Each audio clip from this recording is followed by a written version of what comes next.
one could not have expected that after the ৪৭ 47 বছরের দীর্ঘ years of শত্রুতা মাত্র Israel ২৪ ঘন্টার মধ্যে মিটে যাবে এমনটা কেউ প্রত্যাশা করেনি। আলোচনাটি যথেষ্ট গুরুত্বপূর্ণ ছিল।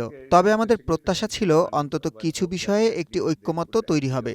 দুর্ভাগ্যবশত তা হয়নি। তবে ইতিবাচক দিক হলো ভবিষ্যতে আলোচনার পথ এখনই বন্ধ হয়ে যায়নি। আমি মনে করি না যে শীঘ্রই বড় কোনো যুদ্ধ শুরু হবে। তবে পরিস্থিতির খুব একটা উন্নতি হবে এমনটাও বলা যাচ্ছে না। বিশেষ করে আমেরিকার পক্ষ থেকে ইরানের ওপর চাপ অব্যাহত রাখার যে ইঙ্গিত পাওয়া যাচ্ছে তাতে উত্তেজনা বজায় থাকবে। ফলে ছোট কোনো ঘটনা থেকেও যে কোনো সময় সংঘাত শুরু হয়ে যেতে পারে। ইউরেনিয়াম সমৃদ্ধকরণ নিয়ে আমেরিকা ও ইসরায়েলের কঠোর অবস্থানের কারণেই মূলত ইসলামাবাদের বৈঠক কোনো চুক্তিতে পৌঁছাতে পারেনি। তবে পাকিস্তান এখানে এখনো মধ্যস্থতা করার বড় সুযোগ রাখে। পাশাপাশি চায়না, তুর্কি ও ইজিপ্টের মতো দেশগুলোও এখানে গঠনমূলক ভূমিকা রাখতে পারে।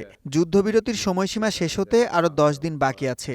আমরা আশা করছি এই সময়ের মধ্যে পর্দার আড়ালের নানামুখী তৎপরতা আলোচনাকে আরও সঠিক পথে ফিরিয়ে আনবে। তবে শেষ পর্যন্ত সবকিছু নির্ভর করছে হরমুজ প্রণালী উন্মুক্ত থাকা এবং ইরানের ওপর নতুন কোনো হামলা না হওয়ার ওপর। উদ্ভূত পরিস্থিতি কোন দিকে যাবে তা বোঝার জন্য এটাই হবে প্রধান মাপকাঠি। uranium at all.